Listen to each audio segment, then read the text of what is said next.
Game week 29 free hit is now active for me, and I'm locked on 8 of my 11 starters. Welcome to the Gianni YouTube show. Hope you guys are good and you're looking forward to blank game week 29. We've got to have a quick look at the schedule before we show you my team, and I've spent hours on it, guys. The schedule, of course, we know 4 teams are blanking: Palace, Newcastle, Villa and Liverpool. Can you get 9-10 players out? If you can, you're fine. If, like me, you've got a team full of those players from those teams, I've been prepping game week 29 for a long time that I'll free hit. I'm happy with that. I'm preparing my team for 32 doublers. I'm going to have loads of Palace and Newcastle players, hopefully loads of doublers in 33. I'll be then wildcarding in the blank game week of 34. Remember, guys, you need either your free hit or your wildcard to navigate 33 and 34. The teams that double in 33 will blank in 34. You can't have a good team for both those weeks. So save either your free hit or your wildcard for one of those weeks, and you can use the other one either now or in 30-31 if you're wildcarding, for example. So let's get cracking, shall we, with the fixtures in game week 29. Which are the teams we're going to target? Well, straight away, I'd just like to have a quick look at Rob T, his spread market stuff. Like, I don't swear by this, but I like to use it as a gauge. Who are the teams projected to score goals? Who are the teams projected to get clean sheets? Well, it's Everton, it's Arsenal, it's Forest and Man United. 4 teams rated over 30%. The bookies don't think anyone will keep a clean sheet. They're all under 50%. But these teams have the best chance. And then in terms of goals, they're projecting Man City, Bournemouth, Fulham, Man United and Arsenal will score the most. Interesting that Fulham at 1.9 there. Remember, Spurs are bad. Maybe we need to talk more about Fulham. We'll see a Fulham player coming up in my thoughts. So let's have a look at my team, shall we? I want to start with the locked players. Let's go through the 8 locked players in this team. If you're enjoying the show, by the way, I would love you to hit that like button and subscribe to the channel. That would genuinely mean a lot. We're trying to get to 30k subs by the end of the season. And drop a comment. I'll reply to all comments. Let me know what chip strategy you're on. If you've got questions about your selection, let me know and I will get back to you. Pickford in goal. He's my actual keeper, right? In my actual team. The idea of him bringing him out for Sells or Raya, who I also really like, both those two, it's just like, Pickford, no, he's in my actual team. I'm just going to roll with it. I fancy Everton at home under Moyes. They're always solid, and West Ham aren't scoring many. They struggled against Newcastle, West Ham. So I'm targeting West Ham there, and Everton will be in this team, and Pickford feels like a lock. So he is locked. Let's put him in. From my defenders, I've only got one locked player. This is Rayan Ait-Nouri, right? I just like the upside he offers. And when we look at the average position map for an Ait-Nouri, since the new manager Pereira came in, it's been a back 5 every time. We saw under Gary O'Neill, sometimes it was a 4, sometimes it was a 5. When he's playing in a 5, both him and Semedo are sky high. Semedo's catching the eye. Like, I say locked, I could deviate and go Semedo, but it's going to be one of the Wolves wing backs. But let's put Ait-Nouri in. But this was them against Everton on the 8th of March, and like, he's not been getting the underlying numbers, the XGI, or necessarily the output, but he does have 8 attacking returns this season, Ait-Nouri. And I like the average position map. He's a lock in this team, or Wolves wing-back cover is. They play Southampton, good chance of a clean sheet, but also good chance of goal, like attacking returns. Especially with no Cunha. They need creativity from the wide areas. So the other 2 defenders, this one's tricky. We're going to get to those players in a second. Let's just leave them blank for a minute. Defender 2 and Defender 3. I'm just doing locked players, so we'll move on to the midfielders. Also locked is Bruno. Bruno has to be locked. Bruno plays Leicester. Leicester have to be targeted. Man United's best player is Bruno by a country mile. He's also the best FPL asset. Those 2 things don't always marry up. They certainly do this time round. Bruno was unlucky not to brace against Arsenal. Raya with a worldie. But also, do you remember Game Week 11, anyone? I do. I had Bruno. I've done a lot wrong this season, but Bruno got me 17 points that day. And that was absolutely massive for me. So against Leicester in Game Week 11, and Leicester can be targeted, guys. So Bruno is a lock in this team. We'll talk about captaincy later. Definitely on my mind. Brian Mbeumo is another lock, and that's purely as a... I love Mbeumo, but he's not been in my team. This is a bit of a defensive move. I do think Bournemouth has goals. I do think Bournemouth win the game. But if Brentford score, I expect Mbeumo to be involved. And he's one of those players on a day that could pick up a 15-pointer in any given fixture. So Mbeumo's going to be in this team. And likewise, alongside him, Justin Kluivert, same again. Like, he is Bournemouth's in-form player at the moment. And he's playing as a second striker, guys. Like, we've seen Kluivert play out wide. We've seen him play as like an attacking, like a sort of attacking number 8 or even a 10. But he's almost just like a front two now. It's Evan-Nilsson and it's Kluivert. And because of Kluivert's pace and his trickery, he's often the most advanced man on the pitch. And we can see his average position here. Like, it's a front two. And the way they combine against Spurs. Just look at this XG plot, by the way, against Spurs. You see all the lines. There are all the chances Bournemouth had. How was this a 2-2 draw? Bournemouth were unlucky to concede 2, but they should have scored more than 2. Kluivert hit the post. Pure dominance there at White Hart Lane. Bournemouth are flying at the minute. Bournemouth are looking at the Premier League table. And they're thinking they'll get Champions League football. Top 5 will get Champions League football. Bournemouth have a chance, a real chance. So I'm backing Bournemouth in a big way on this free hit. If I was on wildcard, I'd probably have triple Bournemouth. On free hit, I'm going to have double Bournemouth. So Kluivert is absolutely in this team. He's much better at the moment for me than the likes of Semenyo. Obviously, Semenyo playing wide left. And when Semenyo shoots, they're low XG chances. When Kluivert shoots, including his penalties, high XG chances. Evan-Nilsson we've just discussed, right? Alongside Kluivert. So same average position, same team form. It's all there. I mean, Evan-Nilsson, I say same average position, is a bit deeper, but he's often the most advanced man in attacking phases, but then he'll drop deep to get on the ball, so his average position drops a bit. But he's back in the team. He's had 4 games back now. Game 1, didn't get off the bench. Game 2, 10 minutes. Game 3 and Game 4, like 70 minutes. He could play 90. Even if he doesn't, he's good for 70 as a minimum, and Brentford give you big chances. Brentford create loads of big chances themselves. We like that from Burmo and co. Brentford also concede a lot of big chances. I think Bournemouth have fun, and double attack is a must for me on this free hit. So Evan-Nilsson in the team. 2 more positions up front that are locked. I don't think we need to discuss Erling Haaland, do we? If you're on free hit, you're buying Haaland. If you're on wildcard, you're buying Haaland. If you're using free transfers this week, you don't have to buy Haaland.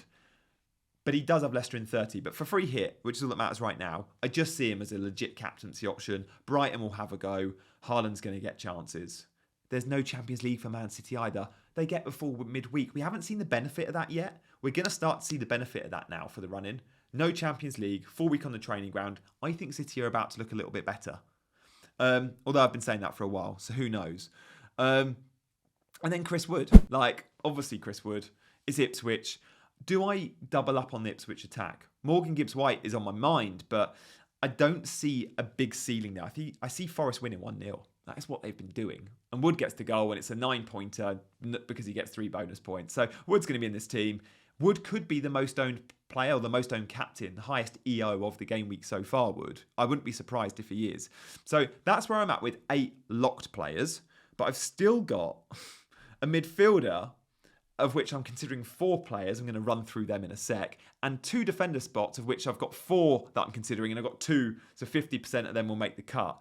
Before I tell you about those guys, you've probably seen, why has Gianni got different graphics today? What's that down the right-hand side? Well, that is a Manscaped QR code. Guys, if you haven't checked Manscaped out, have a little look. If you're in the market for a beard trimmer or any sort of male grooming product, Manscaped is the place to go. They don't have shops. It's an online business, and because of that, the margins are lower and therefore the products are better. You get value for money, right? I've been using a Manscaped product for a while now, both a beard trimmer, hedge trimmer, and a lawnmower for the other areas of your body. We'll talk about the other areas in a second though, but just to show you my beard since using it, comparing like the before and after, I'm seeing like grey hairs in my beard. It's not a good look. I want a close shave and I do not want a wet shave. I've not wet shaved in over a decade. It hurts, it's bad for your skin, it takes a layer of skin off, it gets all rashy, and it builds stubble. I want to be trimming and I want a close trim. This absolutely does it. Compare it to my old trimmer, my Babyliss trimmer, which I've had for years. Just doesn't go as close. And when it doesn't go as close, a Babyliss one still leaves me with the grey hairs. So really happy with the product, but I'm also happy, and the wife's happy, with the other products I've been using, the lawnmower. Guys, when you trim down below, it's very easy to cut yourself if you use a beard trimmer. Probably not the most hygienic to use your beard trimmer either. Have a separate trimmer for down there. And this one has a protective guard on that still allows you to get close to the skin. Usually you put a protective guard on a shaver and you can't get close. Guys, I'm silky smooth down there. Yeah, because of the trimmer. And honestly, you hear women talking about their waxes all the time. Like, I feel like on average, women groom down below as like a given. If I take me and my mates, it's not a given that we groom down there, or if we do groom down there, it's not as regular as it should be. Guys, don't get complacent. Come on. There's a level that we need to maintain, I think. I'm a married man, and I'm not going to lie. Since I've been married, I've probably slacked a little bit. Well, it looks much neater down there, and I think I'm grateful because it's good for me, but it's also hopefully more just better for those around me in terms of the look and feel. Anyway, enough of my sex life. Scan the QR code. Check out the lawnmower, especially. It's my favourite product of all because it doesn't cut you. You can go guilt-free on the soft, baggy skin. Yeah. Check it out. Scan the QR code or link in the description for 20% off. All you got to do is use the code GIANNI, Gianni, when you check out. It's that simple, and they'll knock off 20%. So, let's crack on with my team, shall we? Where were we? The midfielders and the defenders. Let's start with the defenders. I'm 2 from 4 here. I've got 4 options. Do you know what? Before I show you these defenders, let me just show you a tweet, right? I've been backing against 4 template picks for a while. Like, I've been backing against Gabriel since game week 20. I've not had Mbermo for ages. I've not had Clivert all season, and I've not had Wood all season. These 4 players can harm me each week. And actually, I was delighted that they all pretty much blanked at the weekend, which is quite rare that they all blank. They're all template. They're all good picks, by the way. But I'm betting against the templates. I'm trying to play a little bit differently. For my free hit, I think I want them all in. So 3 of them are locked. Gabriel's not locked, but he's definitely on my mind. So I expect I'll go there because this is a bit of a cautious free hit. And I think I want to be. I'm betting against it with my chip strategy by even using a free hit. And the rest of my strategy, I'm up for a fairly cautious free hit. So nothing can hurt me in this free hit if I go Gabriel. Anyway, Gabriel is one of my 4. So let's see them. I've got to pick 2 of these guys. Let me know in the comments which 2 you think I should pick. Gabriel, Gvardiol. Now, Gvardiol is the City defender to pick, but surely Brighton score. Nico Williams or Aina. And when we talk about the Forest fullbacks, we like Forest because they always keep clean sheets. They offer some upside. Forest are quite good at defending set pieces. Ipswich are quite good at defending set pieces. They're like mid-rank. I was looking in the scout members area, to see if they were weak at set pieces, thinking, could I go Milenkovic or Murillo? I feel like it's the open play threat for Forest. Now, they are Ipswich. They do concede a lot more chances on their left flank, right? So you could target them with Aina. And that's because their left back is always high and wide. He's their best player for Ipswich. So Aina definitely is on my mind. But Williams, if we look at the last few games, Williams has always been more advanced than Aina. We can see the average position map here. Williams is always that little bit higher. But maybe I think against Ipswich that could change. But I'm not sure. If I go there at all, which of the 4 do I pick? I don't know. I don't know where I'm at with those 4. I'm probably Gabriel 1, Gvardiol 2. Williams 4, Aina 3 at the moment. Let's see, that could change. Let's talk midfielders. This one's even harder because I can only pick one of them. Do I back Man City?